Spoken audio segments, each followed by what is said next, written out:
geographic place, community, your region, has replaced the corporation as the fundamental economic and social building block of our age.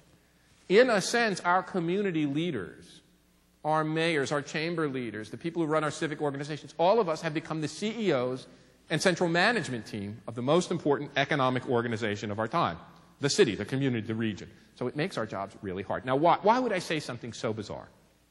What does a corporation do? It pays wages and salaries, provides incomes, philanthropy, stocks and dividends, and performs and creates a wealth that all of us depend upon. But how does it do that? What a corporation does is take a human being and match that human being to a job to be done. A person to a job. In the great golden age of the corporation, in the age of, as my college girlfriend came home when she got her job with her T-shirt, I remember this one better than like us, GE is me. In the age when what's good for General Motors, complete the sentence, is good for the country. In an age when IBM stood for, not International Business Machines, I've been moved. In an age when people work for the companies for their life, or in Pittsburgh, handed their job down to their kid, my father, from age 13 to age 65, age 13 to age 65, in the same company, that worked really well. A corporation had these people, and it deployed these people into jobs for the whole life, defined our lives. It's the average length of stay in a job for an American today? 3 years. What's the average length of stay in a job for an American under 30? My students. Less than 1 year. How do we match people to jobs? What was Carly Fiorina really telling the governors? What was that little Lyco story, moving from Pittsburgh to Boston? What was that really about? That was about the fact that place has become the economic organizing pool for the creative age. For a company, place provides a pool, a mixture, a grouping of sophisticated talent, creative, intellectual, knowledgeable, manageable, skillful people that it can pull upon and dip into to have the resource it needs, the people. For us, place provides a lot of opportunity. That's what the people in my interviews and focus groups said. We want to go to a place that offers us not a job. We want to go to a place that has lots of jobs because we're not stupid. We realize that the job that we get isn't going to last. We want to be in a place where we can, as they say in the San Francisco Bay Area, Silicon Valley, change our job without changing our parking space. We want to be able to have a life and change jobs and attach to opportunities as we need them, but not have to move our house. And I don't care if you're single or you're married. If you're single, you still got to uproot all of those friendships and community things that you do to establish life. And if you're married, you got to uproot your significant other and your kids.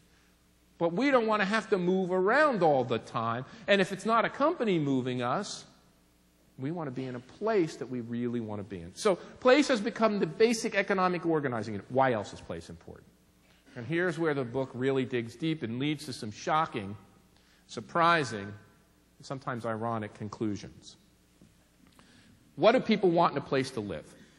Well, the first thing we got to know is that place in this age, where company has ceased to be the important identifier, where GE is no longer me, where we no longer identify so fully like my father did working for the same company for life, where we're no longer a U.S. Steel man or General Motors man or IBM man. You notice the last word, by the way, sorry. That's what we used to call people. A company man, an organization man, a man in a gray flannel suit. Where that no longer holds, what provides our source of identity, our source of status? Well, let me submit that part of it is our profession and our professional activity.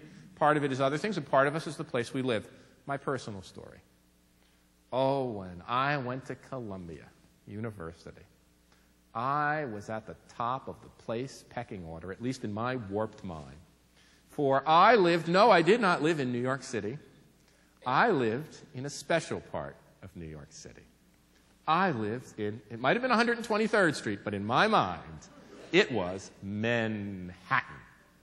And when I went on a plane and people asked me, they don't ask you what you do, they ask you where you live. Think about that for a minute. I said, I live in Manhattan, and I was so proud. I was at the top of the place pecking order. And when I moved and taught at Harvard and lived in little old rinky-dink Belmont,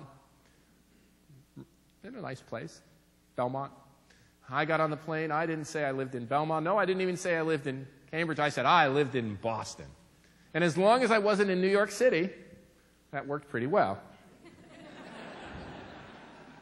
Well, I'll get on the plane later. Somebody's going to ask me where I live, and I'm going to say, I teach at Carnegie Mellon. Pittsburgh's a great place. I've lived there for a long time. I've lived there longer than I lived in New York City. I love where I live. But still, there's something in this status mix that tells people that some places have higher status than others. Why else are places important? Why else do people make these decisions on where to live and work? How else do cities compete for harnessing this creative energy and become economic winners? Creative people have always required creative stimulation.